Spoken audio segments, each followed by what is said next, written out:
Okay, so for today's deep dive, let's unpack this.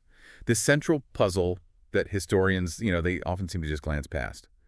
If you try to imagine yourself standing in 1945 and you're looking right at the center of Europe, Germany is not just a defeated nation. No, not even close. It's rubble. Exactly. It's rubble, morally discredited by Nazism, physically just, annihilated by the war, and crucially, facing these imminent policies. Right, like the Morgenthau Plan. The Morgenthau Plan, Okay. which called for a punitive deindustrialization. I mean, they were talking about essentially reducing Germany back to an agrarian state. And if you were, a serious political scientist or a historian at the time, and you're relying on the dominant frameworks of the 20th century, Which would be what? Marxist materialism? Marxist materialism, which focuses on class struggle and economic power, or diplomatic realism, which really only sees power projection and state domination. Even the grand, long-view civilizational histories that track these cycles of decline. All of them would predict the same thing. Absolutely. The prognosis for Germany should have been total stagnation. It should have remained a broken, powerless American client state, maybe, prone to a communist revolution out of sheer desperation. But its capacity to rise again, to assert any kind of moral authority, or to become the foundational architect of European renewal. It should have been zero. Non-existent. And that's the structural anomaly we have to wrestle with here. The dominant historical frameworks they're brilliant, truly fantastic, at explaining one thing. Collapse. Collapse. They can trace the trajectory to domination, the logistics of terror, the rise of destructive ideologies, and the sheer material power dynamics of the war with incredible precision. But then suddenly you look at the speed, the moral depth, and the institutional success of Germany's reemergence in the 1950s. And those established frameworks, they just stall out. They start to stammer. They resort to, hand-waving or citing contingency or simply crediting the Marshall Plan dollars. As if money alone can just resurrect a shattered moral foundation. It's a fundamental structural blindness. It absolutely is. And this blindness, it stems from the very categories that secular historiography, particularly the kinds that got really strong in the mid-20th century, systematically excludes from primary historical analysis. They prioritize the material. The material, the quantifiable, the political surface. They lack robust categories for understanding genuine renewal. They ignore theology, and not as some abstract belief, but as a deep operational motor. They ignore moral formation, and they ignore subterranean institutional continuity. So if a historical force doesn't involve GDP, or battalions, or a voting bloc, it gets treated as a cultural survival, a secondary effect, not a genuine driving engine of change. So if conventional history fails to provide the diagnosis for this renewal, we have to look for an alternative engine. And that's what we're calling today a moral theological grammar. It's a kind of language, really. A language of resistance and conscience that not only survived Hitler's attempts to annihilate it, but actively drove Europe's dramatic post-war reemergence. And turned Germany from a failed state into the central pillar of European unity. So our mission today is diagnostic. It's not apologetics. It's purely focused on tracing this alternative historical motor. We're asking whether European history at its deepest level has been driven by forces that secular narratives just systematically sideline. And we're going to trace this motor through the life and the actions of a single German Benedictine monk, Hermann Keller, or Father Keller. His resistance was lived and read entirely from below. His story, I think, shows us that history is often made in cells, in monasteries, and in theological institutes, far, far away from the halls of national power. All right, so let's track that engine back to its source. We'll start with part one, establishing this moral theological grammar that Keller embodied. Yeah. We really need to understand why he viewed moral formation itself as a potent historical engine. Then we have to start with his origin story. I mean, it's a truly dramatic scene. The School of Exile in Prague, right in the middle of the revolutionary chaos of 1918. This is the moment that just shatters his old world. And frames his entire intellectual life. He was just a boy then, still known as Peter, a 13-year-old student at the Emmaus Monastery in Prague. The year is 1918, and the 4th-century reign of the Habsburg Empire is just collapsing. And Peter's at the organ. He's at the organ during Vespers, and outside, the new political reality is asserting itself violently. We're talking machine gun fire so close and persistent that it actually blows out the stained glass windows of the sanctuary. Just imagine that sound. The glass shattering, the cold air pouring in. The revolutionary Czech legionnaires are inciting these violent anti-German riots. And Peter's mentor, Abbot Albanus Schachlater, was a really prominent anti-nationalist figure. He'd been decorated by Pope Pius X himself, and Albanus deliberately kept the old black and yellow Habsburg flag flying on the steeple. So he's making his loyalties very clear. Crystal clear. His loyalties were to the Pope and to the old European order, not to this new nationalist chaos. He gets a note offering him safe passage out, but they have to leave immediately. The city is just dissolving into an armed frenzy. So they escape. They escape on a local train, trying to travel in disguise, but, the deep roots of the monastic community meant they couldn't just disappear. Albanus is recognized. Oh, no. And to protect him and the young Peter from being lynched on the spot, they're escorted to a police station in a town called Benioff and locked in this small, dim cell. That night, a mob of armed, highly nationalistic Czechs gathers outside, demanding the abbot be handed over to them. And this is where that moral grammar is forged in fire. Peter is watching this whole scene unfold through the torchlight from the barred cell window. Albanus steps up to the bars. He doesn't beg. He doesn't try to negotiate politics. He performs an act of profound spiritual authority. He begins chanting the hymn of St. Wenceslas. In Old Czech. In perfect, ancient Old Czech. What is that hymn about? It's essentially a prayer for the nation. It invokes their patron saint, St. Wenceslas, Duke of the Czech land. St. Wenceslas, our homeland's patron. Do not let us perish now or in eternity. He used their own cultural heritage to confront their immediate violence. So he's not arguing with them. He's appealing to something deeper. Exactly. He proclaimed, over the noise of the angry mob and the stamping of armed horsemen, that he was willing to die right there. Not for the Habsburgs, but for the church and for genuine Czech freedom. And that is the core Benedictine power model, isn't it? It's not military force. It's absolute moral commitment. Right. The rioters, who came ready to fight a politician, were confronted by a man willing to sacrifice himself completely for a non-nationalistic cause. The source notes that, faced with such unyielding spiritual authority, the mob just dispersed. Wow. And the lesson for Peter, locked in that cell, was immediate and absolute. Back inside, Albanus gave him a glass rosary, and then he introduced him to what he saw as the true enemy of the 20th century. He led the prayer that Pope Leo III had composed after dreaming that Satan had asked God for a century to stir up the most trouble. A prayer against principalities and powers. Against the rulers of this world of darkness. The message was clear. The fight Peter was now entering was not against Czechs or Germans. It was a spiritual war against the forces of tyranny and hyper-nationalism itself. That is just fascinating. It completely reframes the decades that followed. I mean, the whole world was talking about communism, fascism, economic depression. And Keller was being trained to see a much older, much deeper conflict operating just beneath the surface of politics. This deep time view, it must have required a radical contrast between the way secular history was being written and this Benedictine conception of Europe. Oh, absolutely. Secular historians, again, they look to Greece for democracy, Rome for law, modernity for progress. They see Europe as rising from political innovation. But the Church's view, the one Keller inherited, sees Europe emerging not from the Roman Empire, but from its ruins. Specifically from its ruins. Okay, let's unpack that central analogy because it really defines their entire resistance strategy. We're talking about St. Benedict founding Monte Cassino in 529 AD. Yes. And Benedict established his monastery on the actual ruins of a temple to Apollo. This was not a coincidence. It was a deliberate, institutional statement. What was the statement? It symbolized the fact that when the imperial structure collapsed, when the legions marched away and the political system completely failed, it was the moral and spiritual discipline of the monastery, not state power, that saved the glorious patrimony of arts, history, science, and letters. It saved Christian civilization.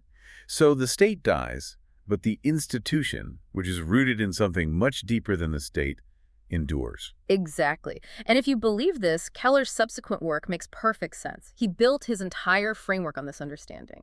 You read history not from the standpoint of progress or national sovereignty, which are always transient and corrupting forces, but through prophetic tradition and institutional continuity. Right. And this is the critical jargon we need to understand. Stabilitas et obedientiania.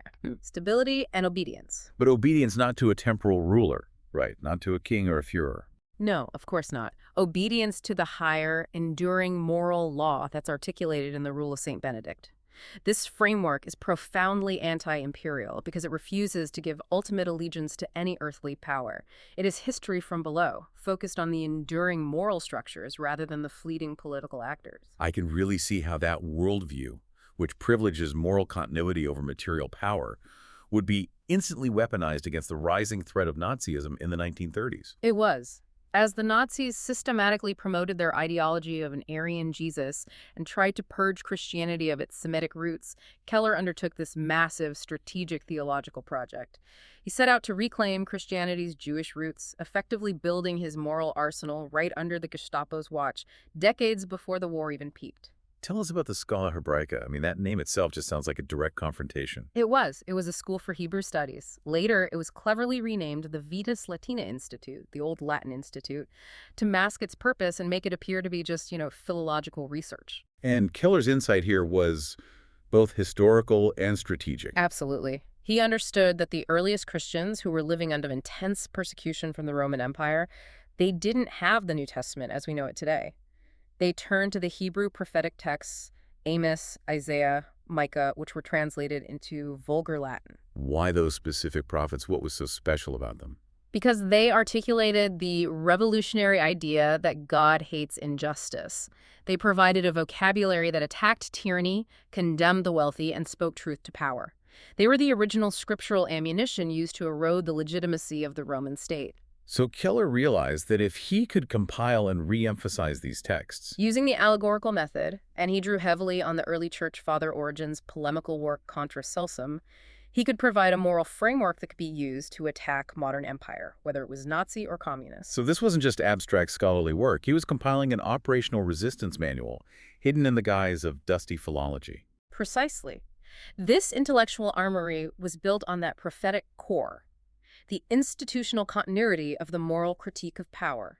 These texts condemned tyranny and injustice, providing the deep moral compass that transcended Nazi slogans and gave resistors a shared intellectual and spiritual foundation to say, we cannot obey. And this preparation, done in the 1930s, shows that his vision was prophetic and proactive.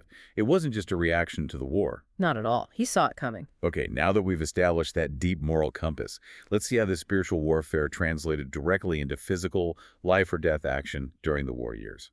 We're moving now to part 2, the subterranean network. The deep, unseen connections and espionage efforts that mainstream history largely missed. They missed it because they couldn't possibly imagine a monastery as a center for covert operations. The conspiracy was known as the Black Orchestra. And crucially, it was not merely a military plot. It was fundamentally a moral conspiracy rooted in faith. At the heart of it was a figure who sounds like he walks straight out of a spy novel, Father Odo, also known as Duke Karl Alexander von Württemberg. Odo, I believe, was described by everyone from the OSS to the CIA as a diplomatic agent of the Vatican. That's right. He was this 6'4" colossus, a highly connected Benedictine priest, and his commitment, and the commitment of the network he organized, was not to the restoration of the monarchy or any specific political system. It was to the spiritual restoration of Europe. Exactly. Odo recognized early, by 1930, that Germany was doomed to fall to either Nazism or communism. And since they had no military means to resist, Odo concluded, as he later testified, that only a moral, mental, or spiritual resistance would be possible. And this spiritual resistance, it would have required major institutional backing and high-level diplomatic cover. Who were his essential allies? First and foremost, Eugenio Pacelli, who would become Pope Pius XII.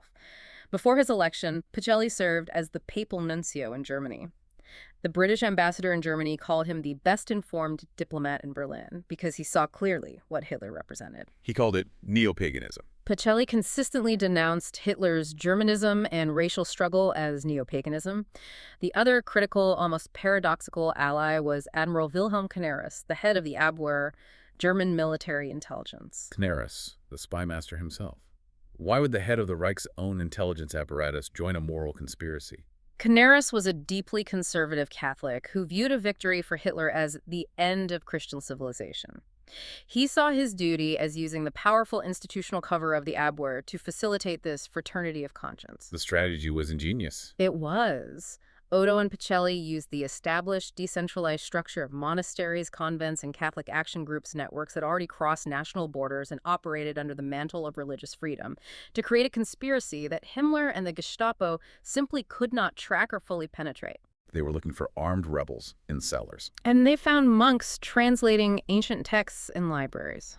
So let's focus on Hermann Keller's specific role in this deep underground, because it required an immense personal sacrifice, what the source calls the traitor's mantle. This is perhaps the most difficult aspect of his story to reconcile with the traditional idea of a hero. Keller accepted the role of Prior of Beuron, one of Germany's most prestigious monasteries. This required him to feign outward loyalty to the regime. To be seen coming to terms with the Nazis. Right, all to protect the massive, irreplaceable library and the community from being dissolved. This sacrifice of his reputation was explicitly demanded by the very highest authorities in the Vatican. He had to tolerate the sight of SS officers at his dinner table, all to keep the doors of the monastery open as a crucial logistical and communications node for the conspiracy. So he was actively trading his reputation for institutional continuity. That goes right back to the Benedictine principle of stabilitas. He was seen as a collaborator by those who didn't know the full story. But he was essentially running a covert cell. It was a true double life. And the specific feats are just astonishing given the context. In 1942, at a meeting designed to assess troop readiness, Keller lied directly to Hitler's face about the movement of Allied troops in North Africa. And that lie provided a critical window of time and information to the Allies. A critical window. Later that same year, he used his institutional connections and forged documents to secure the release of Anna Reinach, who was the closest friend of the philosopher Edith Stein. He pulled her from a crowded cattle car bound for the killing fields of Riga. And all the while, he's simultaneously performing this truly audacious financial con on the regime. Tell us again how he made the Nazis pay for their own undoing. This just highlights the intellectual brilliance of the network. So Keller needed funding for his Vitas Latina Institute, which was the moral armory of the resistance. He approached Minister Hans Kerrl, the Minister of Church Affairs, who was a fanatical Nazi who publicly declared that Hitler was Germany's Jesus Christ. Unbelievable. And Keller pitched the institute not as a study of Jewish roots, but as a project to demonstrate how Aryan genius had reshaped Latin Christianity into a superior cultural force. That is just profound ideological manipulation. It worked perfectly.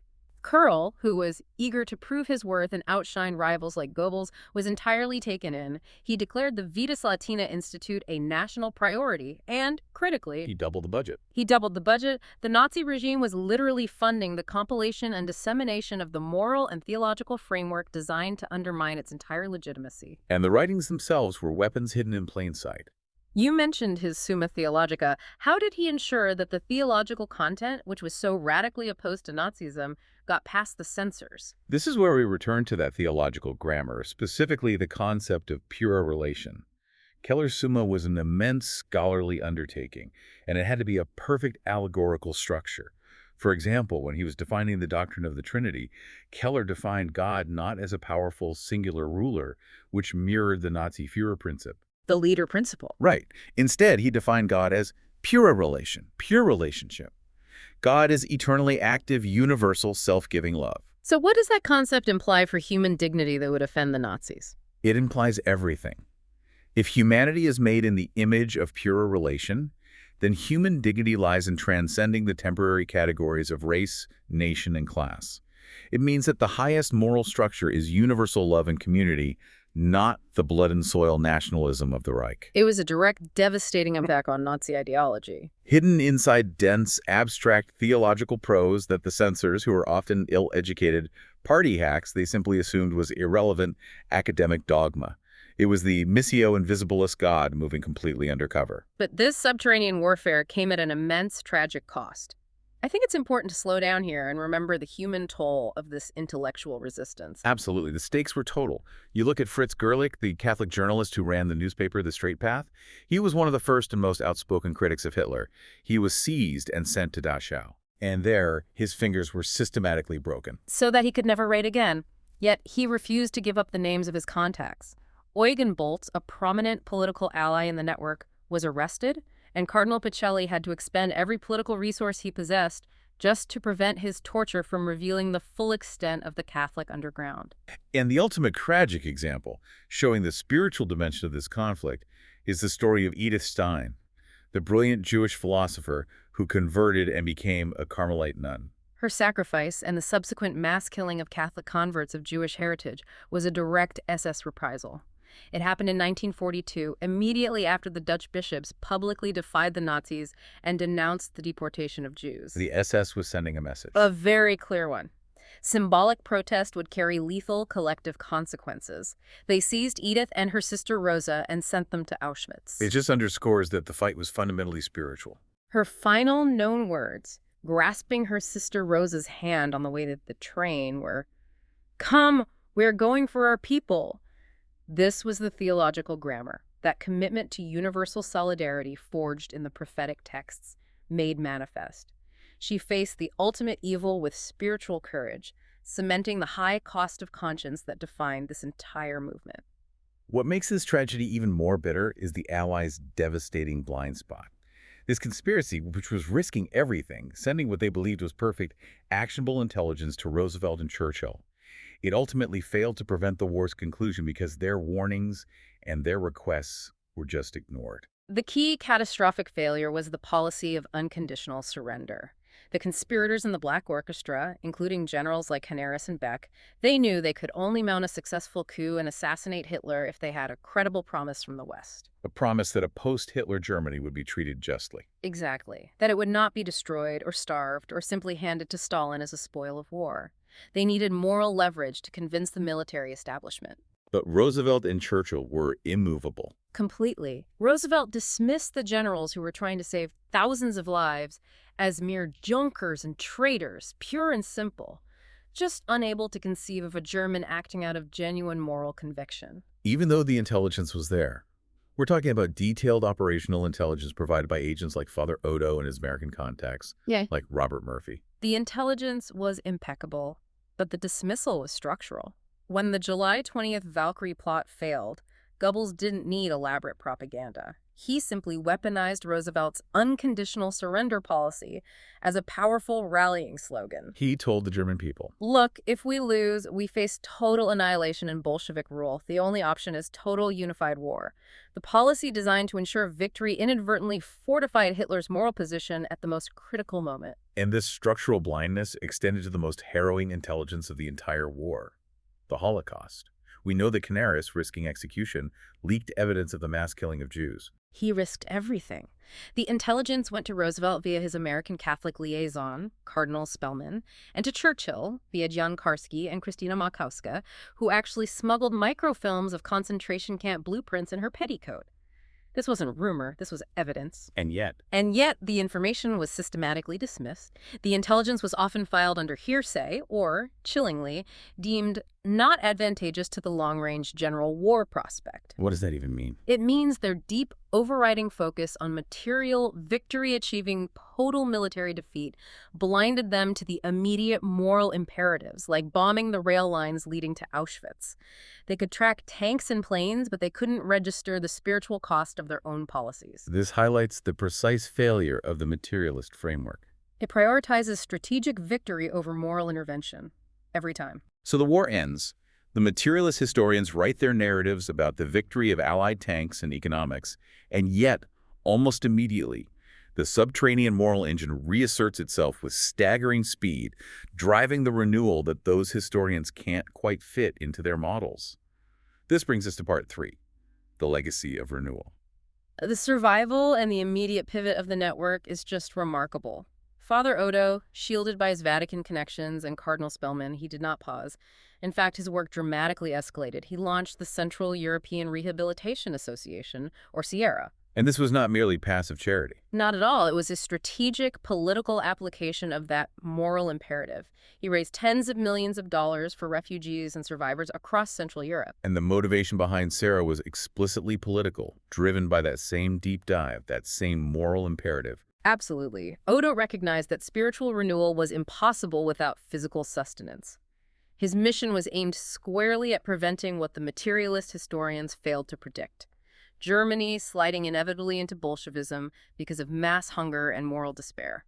If the West starved Germany, Russia would claim it. And he took that warning directly to Washington, D.C. in 1946. He did. He testified before the U.S. Senate in January 1946. Odo publicly accused the U.S. and the U.K. of unleashing the four horsemen of the apocalypse across Europe, arguing that Roosevelt's strategic bargains at Tehran and Yalta had empowered Stalin. So he was laying the blame at their feet. He insisted that the vindictive, destructive plans for Germany were actively driving starving Germans toward communism. His warning was stark: Russia will have the whole manpower and the brains of Europe for the coming fight with the United States. He demanded America drop the punitive mindset and immediately feed Europe to save the old heartlands of Christendom. This transition is the direct evidence we need. The clandestine network that fought Nazism immediately became the intellectual blueprint for the new political order. The Catholic underground produced the architects of post-war Europe. That's the key connection. The post-war Catholic leaders, Konrad Adenauer in Germany, Robert Schuman in France, and Alcide de Gasperi in Italy, were all driven by a singular purpose: a moral and spiritual regeneration for the continent, They shared the vision of transcending national egoism. replacing it with a cooperative structure built on shared moral dignity. And crucially, all three of these men were deeply connected to the Vatican insiders like Keller, Pacelli, and Montini. They were products of the exact same Stabilitas et Obedientia framework. So they weren't just politicians, they were spiritual architects trying to create a third force that was independent of both the Soviet bloc and American strategic control. And the symbolism they chose for this transformation is so intentional. It demonstrates that the spiritual motor was defining the new political structure. When the 1957 Treaty of Rome, which established the European Economic Community, was signed, they chose a date and location of massive symbolic weight. Which were? It was signed on March 25th, which is the Catholic Feast of the Annunciation, and the ceremony took place at the Palazzo dei Conservatori, a site that Mussolini himself had used to stage his vision of fascist rebirth. So it was reclaimed. Symbolically reclaimed by these Christian Democrats for unity and cooperation. It was a physical and theological statement that the new Europe would be built on the moral foundations that Hitler had failed to destroy. And the moral engine continued to reassert itself, not just politically, but theologically, attempting to rectify the deepest sins of the past. So we circle back now to Hermann Keller's final work, which focused so intensely on the Church's relationship with Judaism. This seems to be the ultimate culmination of his Schola Hebraica project from the 1930s. It was the final victory against the Arianized Jesus. Keller spent his later years quietly working from Mariendonk, focusing on adapting the church to the modern age, specifically healing that schism with Judaism. He worked through his friend and former student, Benedict Stoltz, who was instrumental in drafting one of the most important documents of the Second Vatican Council. The Decretum de Judaeis. Yes. This decree formally eliminated the old charge of deicide, the charge that Jewish people were collectively responsible for the death of Christ. It fundamentally redefined the Church's relationship with the Jewish people as partners in redemption. That is a staggering institutional shift, and it's directly rooted in the theological framework Keller built decades earlier to fight Nazism. The Declaration, in essence, validated his entire life's work of reclaiming the Hebrew prophetic tradition. It validated the universal humanity principle that had been the operational code of the resistance. The decree recognized that the Church's own salvation was first shown in the exodus of the chosen people from bondage. It was an institutional commitment to transcending the racial and national categories that the Nazis had leveraged to such horrific ends.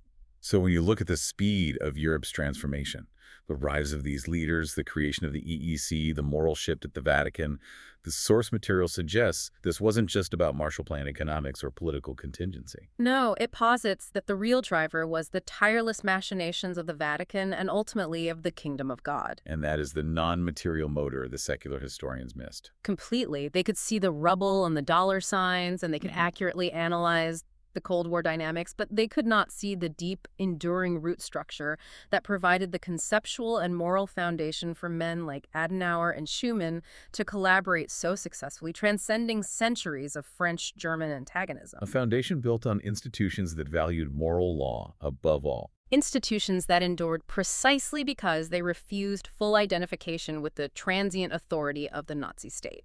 So what does this all mean for us today? Let's bring it back to our guiding question. What is the deepest motor of European culture? And why are most secular historians structurally unable to see it? I think the deepest motor was the subterranean moral theological grammar. It's rooted in the Benedictine tradition, the Hebrew prophets, and the anti-tyrannical definition of God as pure relation, as universal love and relationship. And this grammar provided an enduring framework for both resistance and political renewal. Based on universal human dignity and anti-imperial continuity. It survived because it operated beneath the surface, using allegiance to the kingdom of God as a shield against the absolute demands of the modern nation-state. And the inability of the Allied leadership and the historians who followed to see this motor, it stemmed directly from their own structural fixations. They were trapped in the language of tanks, GDP, and military objectives. They couldn't process moral agency coming from a defeated foe. I think their inability to see it stemmed from two things: material fixation and institutional bias. The WASP establishment that dominated the American foreign policy machine had a profound, deep-seated anti-Catholicism. They feared papal interference and viewed the Vatican as a foreign interfering power. And that was compounded with a strong anti-German sentiment. Right, which simply viewed all Germans, generals, monks, students, as brutes. They were psychologically and institutionally incapable of accepting that a German Catholic monk or general could be acting out of genuine high moral conviction. So they could track physical collapse, but they were blind to spiritual renewal. It's a potent lesson for us today. Enduring moral and institutional structures can often predict historical outcomes better than raw materialist calculus. Because empires and nations rise and fall, but the structures of conscience, when they're maintained, endure.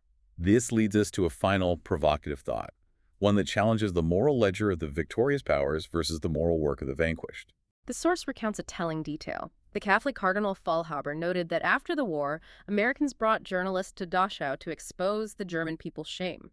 Yet, Allied bombers had flown over the camps hundreds of times and never once dropped a single bomb on the rail lines that carried victims to their deaths. And here we bring in the wisdom of the ancient jurist Ulpian, who stated, "He who does not prevent what he can prevent seems to commit it." So if the Allies possessed detailed, perfect intelligence about the Holocaust, and the sophistication of the German resistance intelligence leaked at immense personal risk by the likes of Canaris and Keller, but chose to refuse moral action because of strategic aims. Like insisting on unconditional surrender, Yeah. which empowered Hitler. The question becomes, what does this failure of strategic vision and moral triage suggest about the comparative moral complicity of the victorious powers versus the subterranean moral work that rebuilt Europe from below? It forces you to consider that sometimes the deepest historical motors are revealed not in victory, but in conscience.